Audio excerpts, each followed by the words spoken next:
ایک قوم، ایک امت ایسی ہے کہ جس نے اپنے رسول کو رد کیا اور اسے ہلاک نہیں کیا گیا۔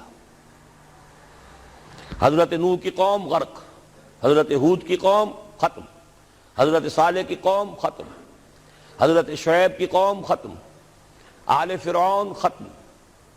یہود وہ امت ہے کہ معزول تو ہو گئی، جیسے ہی حضور آ گئے قرآن لے کر معزول ہو گئے۔ وہ جیسے کوئی ایک منصب ہے، اس منصب سے معزول کر دیے گئے، قتل نہیں کیا گیا، انہیں زندہ رکھا گیا۔ منصب تو اب قرآن آ گیا، محمد الرسول اللہ آ گئے صلی اللہ علیہ وسلم، اور کعبے کے گرد ایک نئی امت۔ وَكَذَلِكَ جَعَلْنَاكُمْ أُمَّةً وَسَطًا لِتَكُونُوا شُهَدَاءَ عَلَى النَّاسِ وَيَكُونَ الرَّسُولُ عَلَيْكُمْ شَهِيدًا۔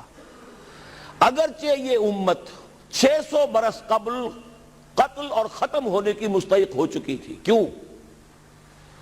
600 برس قبل آئے تھے حضرت مسیح علیہ السلام، اور قرآن میں بھی ہے اور موجودہ بائبل میں بھی ہے کہ حضرت مسیح کو اسرائیل ہی کی طرف بھیجا گیا۔ صرف سورہ آل عمران میں ہے رسولاً الی بنی اسرائیل، یہ تو صرف محمد الرسول اللہ صلی اللہ علیہ وسلم ہے جنہیں پورے عالم انسانیت کی طرف بھیجا گیا۔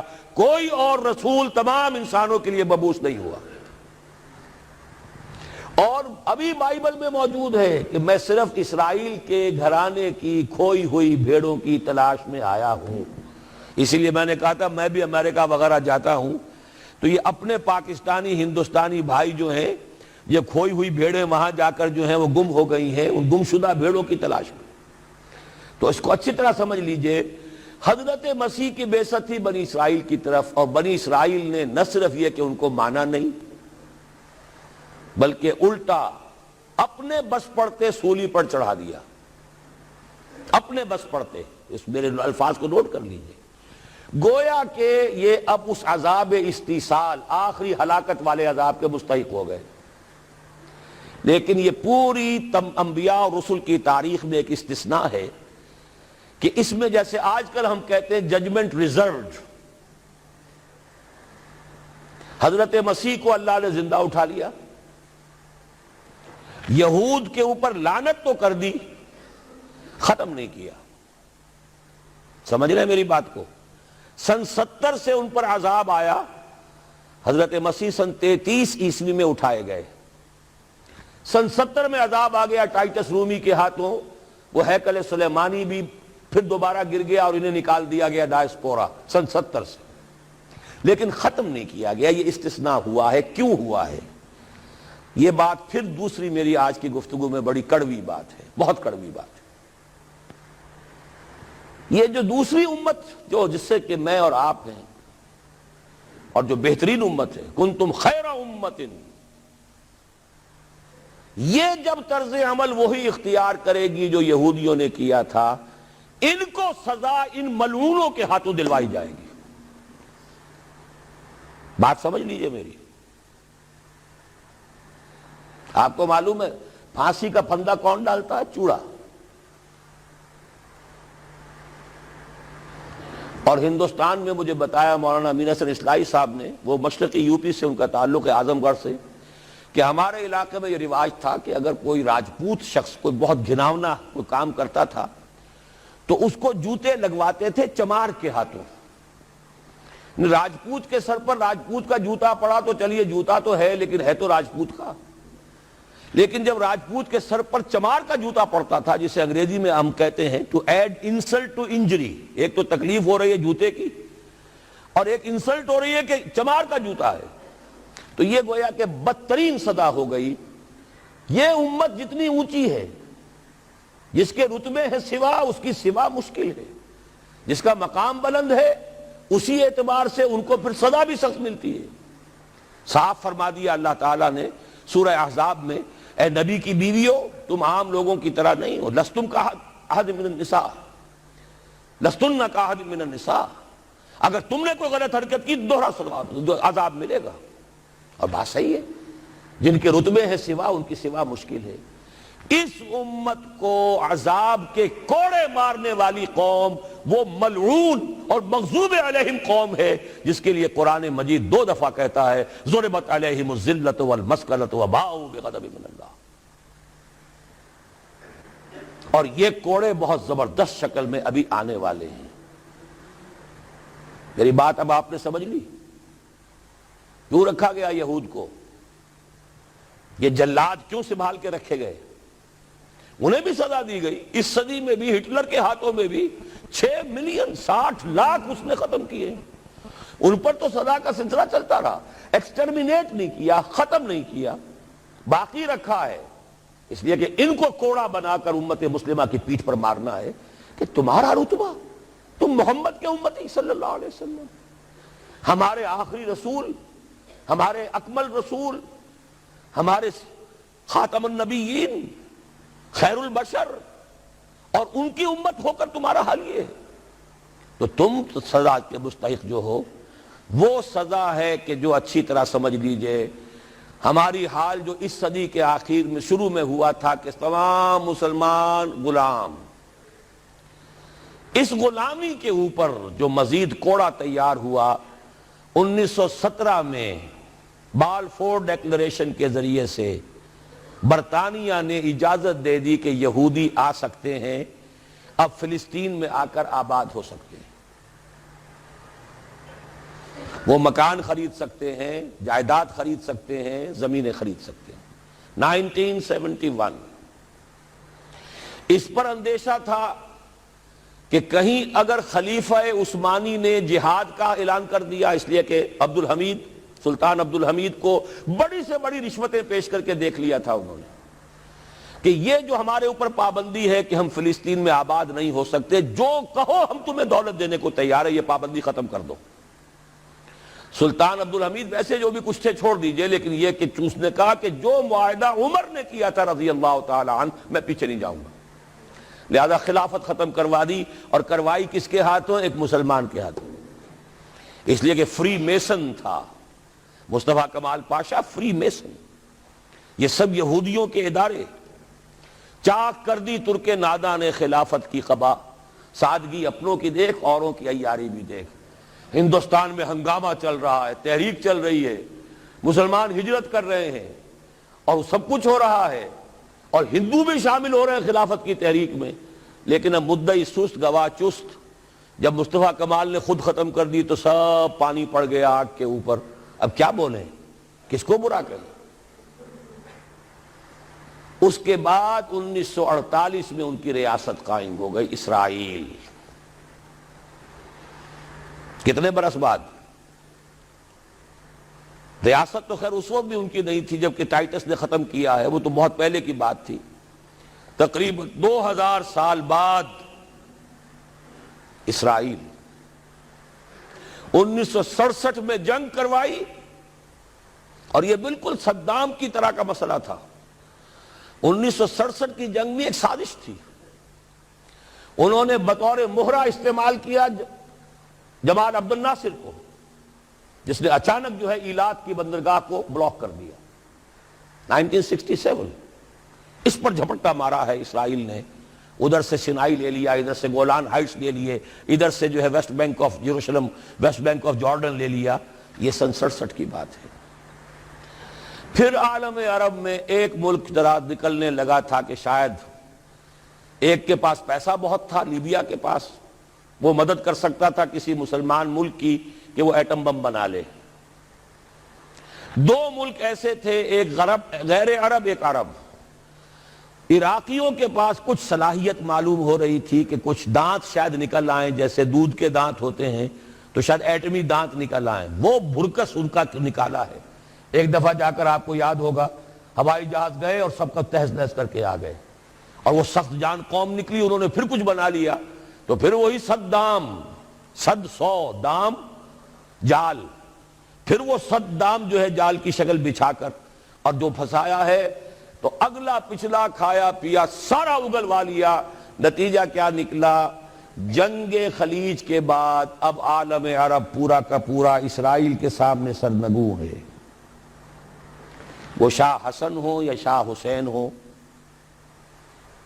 کچھ تو پہلے ہی اپنے تھے، چاہے شاہ فہد ہوں اور چاہے حسنی مبارک ہوں، اب رہ کون گیا؟ اس سے بڑی ذلت کوئی ہے؟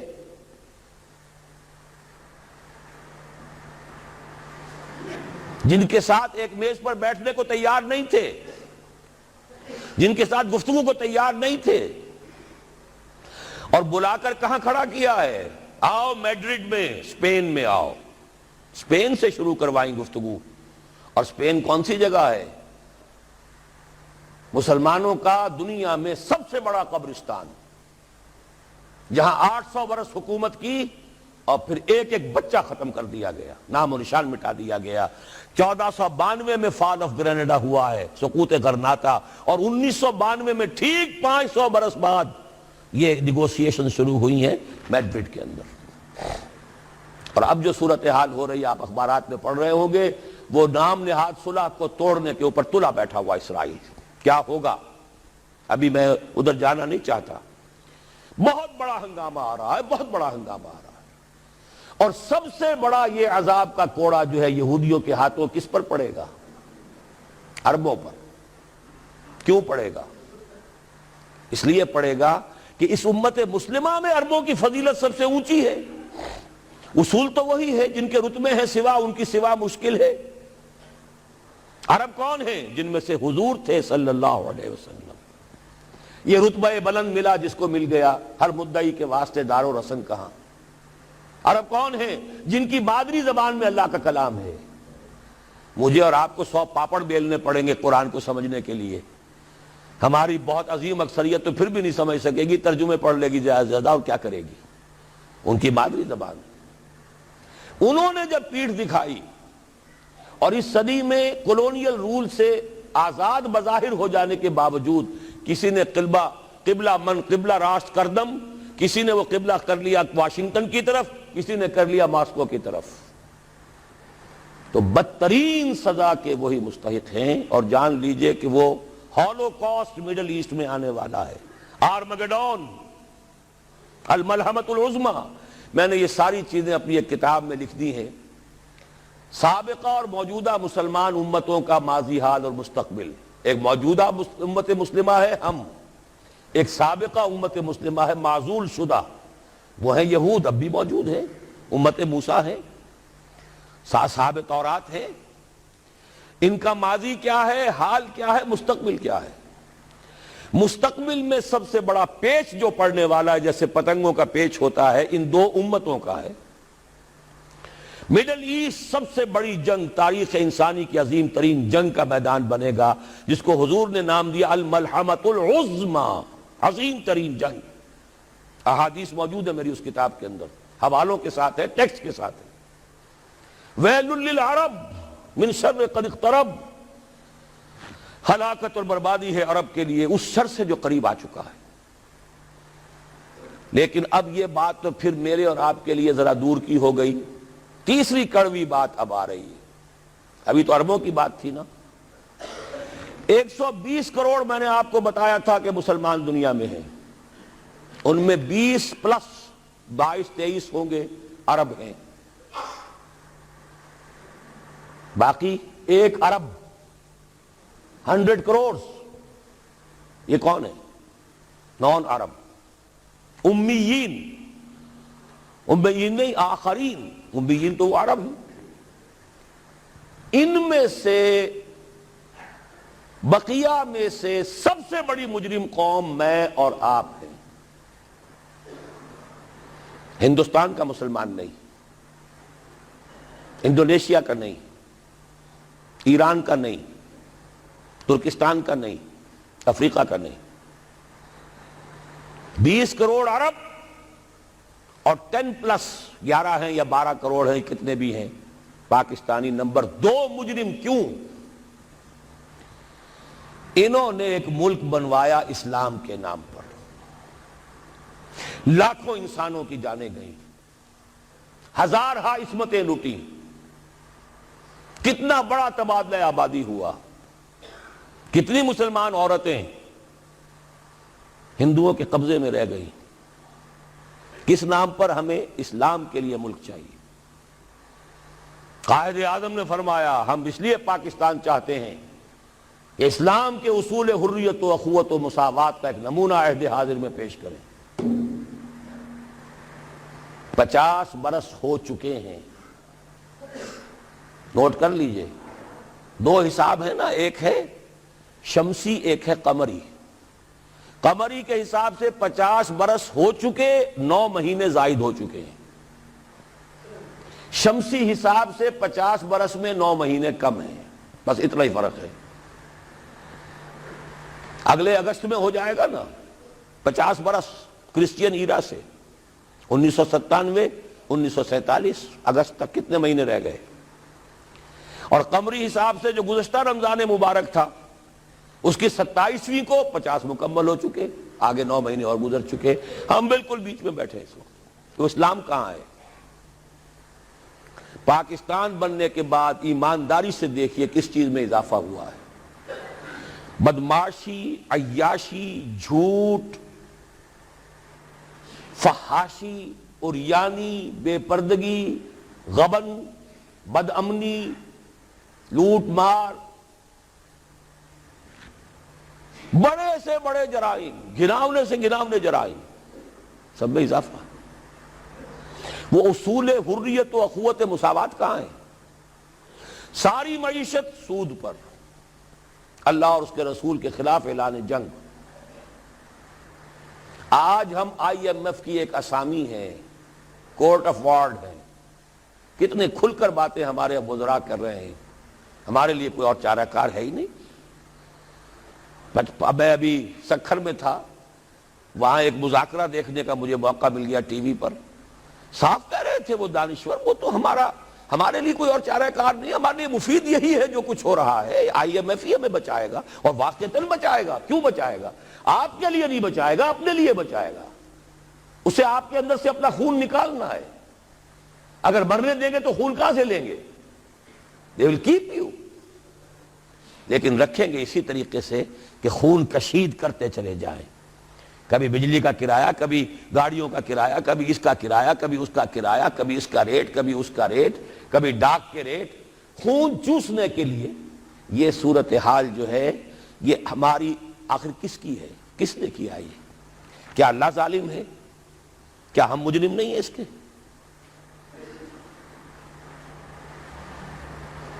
یہ اجتماعی جرم، اور کوئی ملک اسلام کے نام پر نہیں بنا، اچھی طرح نوٹ کر لیجئے۔ انڈونیشیا میں تحریک چلی وہ ملائی نیشنلزم کے نام پر، ملے نیشنلزم۔ عربوں نے انگریزوں سے نجات حاصل کی یا فرانسیسیوں سے، عرب نیشنلزم کے نام پر، العروبہ۔ صرف ایک ملک بنا تھا، پاکستان کا مطلب کیا؟ لا الہ الا اللہ۔ اور آج یہی وجہ ہے کہ کم سے کم عربوں کے ہاں خوشحالی تو ہے، جو ذلت آئی ہے ابھی ان پر اور مسکنت آئی ہے، کر کچھ نہیں سکتے، بے بس ہو گئے ہیں۔ جزیرہ نما عرب میں آج یہود اور عیسائی دندناتے پھر رہے ہیں، ان کے فوجی مراکز قائم ہو چکے ہیں، نجد کے پورے علاقے کے اوپر ان کا قبضہ ہے اس وقت۔ ذلت ہی ہے نا، ہمارے ہاں تو بھوک بھی ہے، ہم تو اس سے آگے بات جا رہی ہے۔ ہمارے ہاں یہ مسئلہ اور آگے بڑھے گا تو کیا شکلیں ہوں گی؟ بھوکے بھیڑیے جس طریقے سے پیٹ پھاڑیں گے محلوں میں رہنے والوں کے اور کوٹھیوں میں رہنے والوں کے، وہ وقت دور نہیں ہے۔ یہ عذاب الہی کی شکل، جیسے کہ فرمایا گیا سورہ انعام میں، قل هو القادر ان يبعث عليكم عذابا من فوقكم او من تحت ارجلكم او يلبسكم شيعا ويذيق بعضكم بعض بعض۔ اے نبی ان سے کہہ دیجئے اللہ اس پر پوری طرح قادر ہے کہ تم پر کوئی عذاب بھیج دے تمہارے سروں کے اوپر سے یا تمہارے قدموں کے نیچے سے نکال دے، یا اللہ کو کوئی اور کام کرنا ہی نہ پڑے، تمہیں کو آپس میں ٹکرا دے، ایک دوسرے کی طاقت کا مزہ چکھائے۔